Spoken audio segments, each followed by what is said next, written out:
నమస్తే అండి అందరికీ. ఈరోజు మనము 14వ శతాబ్దం నాటి ఒక పురాతనమైన ఆలయాన్ని అయితే చూడబోతున్నాము. ఇది వచ్చేసి మనకి మందసలోనైతే ఉంది. మరి ఇటు శ్రీకాకుళం వాళ్ళకి ఇంకా అలాగే మన విజయనగరం వాళ్ళకి చాలా దగ్గరలోనైతే ఉంటుంది. ఇక్కడ స్వామివారు ఏకశిలపై శ్రీ భూదేవి శ్రీదేవి సమేతంగా ఈ రకంగానైతే వెలిసి ఉన్నారు. స్వామివారి విగ్రహం చూసారా ఎంత అందంగా ఉందో. మరియు గర్భగుడి నుంచి బయటికి రాగానే మనకి ఇక్కడ లక్ష్మీ అమ్మవారు శ్రీ రాజ్యలక్ష్మి అమ్మవారిగాను ఇక్కడైతే ప్రతిష్ఠించబడ్డారు.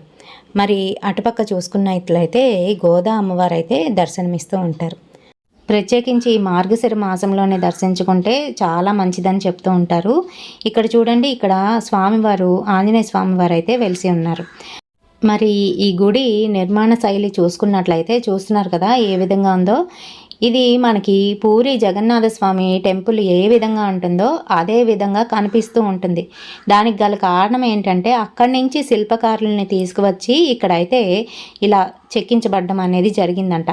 తర్వాత శాండ్ బ్లాస్టింగ్ చేసి ఈ రకంగానైతే తీర్చిదిద్దారండి మళ్ళీని. ఎందుకంటే 14వ శతాబ్దం నాటి టెంపుల్ ఇది. మధ్యలోని చాలా వరకు తుఫాన్ల వలన ఇంకా అలాగే చాలా న్యాచురల్ కెలామిటీస్ వలన టెంపుల్ అయితే చాలా వరకు పాడైపోయింది. అంతేకాదు గవర్నమెంట్ కూడా పెద్దగా పట్టించుకోలేదు. ఆ తర్వాత చిన్నజీఆర్ స్వామి గారు ఇటుపక్కగా వెళ్తున్నప్పుడు ఈ టెంపుల్ని చూసి దీన్ని అయితే మళ్ళీని పునర్నిర్మించాలి, ఇంకా బాగు చేయాలి అనుకున్నారు. అదే తడువుగా 2009లోని ఆయన లోన ఉన్న విగ్రహాన్ని పునః ప్రతిష్ఠించడం అనేది జరిగిందండి. ఆ తర్వాత నుంచి గవర్నమెంట్ కూడా కొంచెం కొంచెంగా దీని మీద దృష్టి మళ్లించి ఇప్పుడైతే శాండ్ బ్లాస్ట్ అయితే చేశారండి. 2 సంవత్సరాల క్రితం మేము వెళ్ళినప్పుడు తీసిన వీడియో అండి ఇది.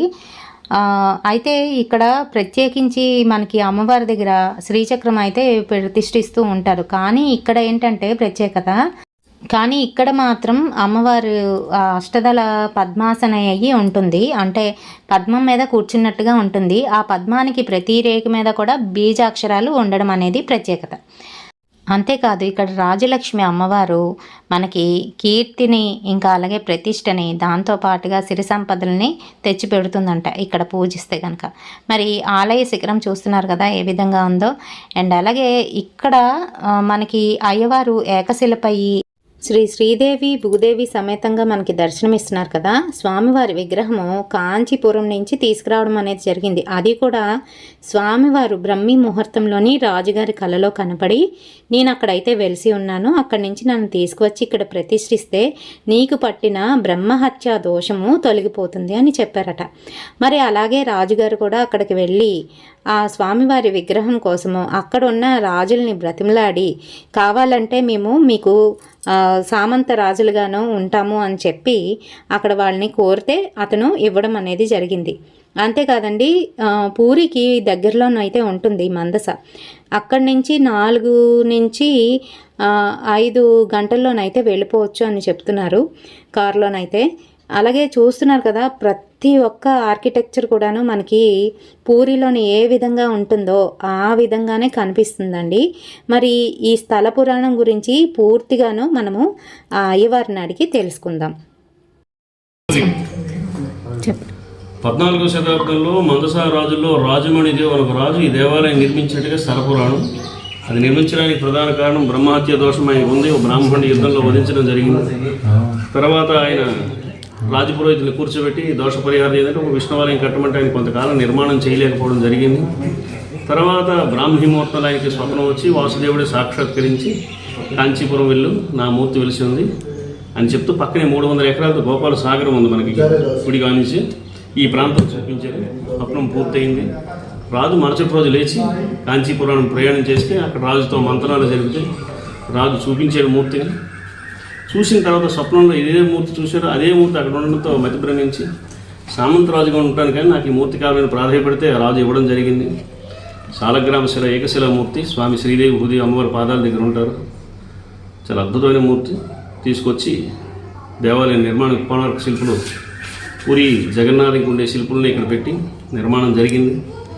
రాజ్యంలో సగభాగం 1780 ఎకరాల ఆస్తి వాసుదేవుడి పేరు రాయడం జరిగింది.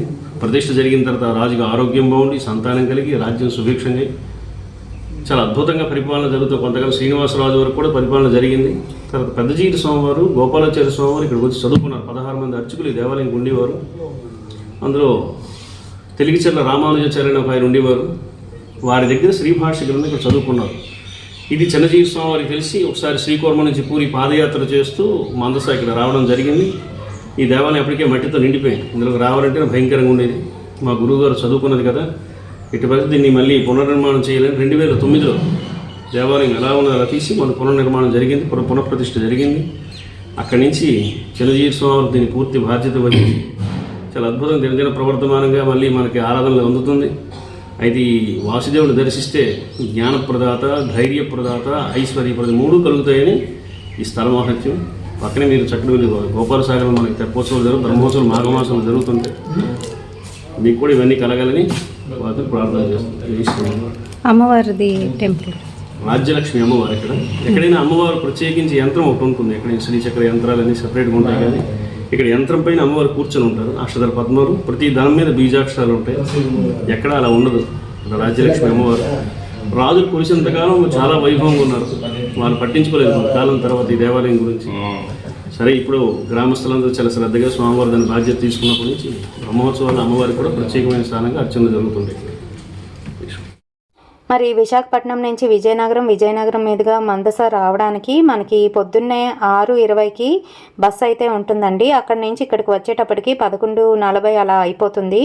అదే మీరు 7:40 బస్సు ఎక్కితే కనుక ఇక్కడికి వచ్చేసరికి 12:50 అలా అవుతుంది. మరి చూసారు కదా, గుడి పక్కనే ఇదిగోండి, ఇది వచ్చేసి కోనేరు అనమాట. స్వామివారికి ఇక్కడే ప్రత్యేకమైన రోజుల్లోని చక్రతీర్థ స్నానం చేయించడం, ఇంకా అలాగే ఇక్కడి నుంచి నీళ్లు తీసుకువచ్చి స్వామివారికి అభిషేకించడం అనేది జరుగుతుంది. అంతేకాదు, దూరం నుంచి వస్తున్న వాళ్ళకి ఇక్కడ సదుపాయం కూడా చేస్తారు. ముందుగానే మనం వాళ్ళకి కాల్ చేసి, అంటే అక్కడ బ్రాహ్మణులు ఎవరైతే ఉన్నారో వాళ్ళకి కాల్ చేసి ఇలా వస్తున్నాం బస్ చేయడానికి అని అంటే భోజనం ఏర్పాట్లు, ఇంకా ఉండడానికి ఏర్పాట్లు కూడా అక్కడ చేస్తారండి. చాలా బాగుంటుంది. ఇది ఒక మారుమూల పల్లెటూరు అయినప్పటికీ కూడాను చాలా అందమైన ఊరు. ఇక్కడ ప్రత్యేకం ఏంటి అని అంటే లిక్విడ్ కోవా ఫేమస్ అండి. చాలా బాగుంటుంది. చిన్న చిన్న డబ్బాలతోనైతే అమ్ముతూ ఉంటారు. మరి పెద్ద పెద్ద రాజకీయ నాయకులు కూడా వచ్చి ఇక్కడైతే అమ్మవారికి, అయ్యవారికి మొక్కుకోవడం అనేది జరుగుతుందండి. ప్రత్యేకించి తీర్థం అయితే జరుగుతుంది. ఆ రోజు ఇంకా కోలాహలంగా ఉంటుంది. మరి ఈ ఊరు నచ్చితే తప్పకుండా వెళ్ళండి, స్వామివారి దర్శనం చేసుకోండి, అమ్మవారి దర్శనం చేసుకొని వాళ్ళ ఆశీస్సులు అయితే పొందండి. మరి రేపటి సరికొత్త వీడియోతోని మళ్ళీ మీ ముందుకు వచ్చేస్తాను. అంతవరకు స్వస్తి. తిరగాలి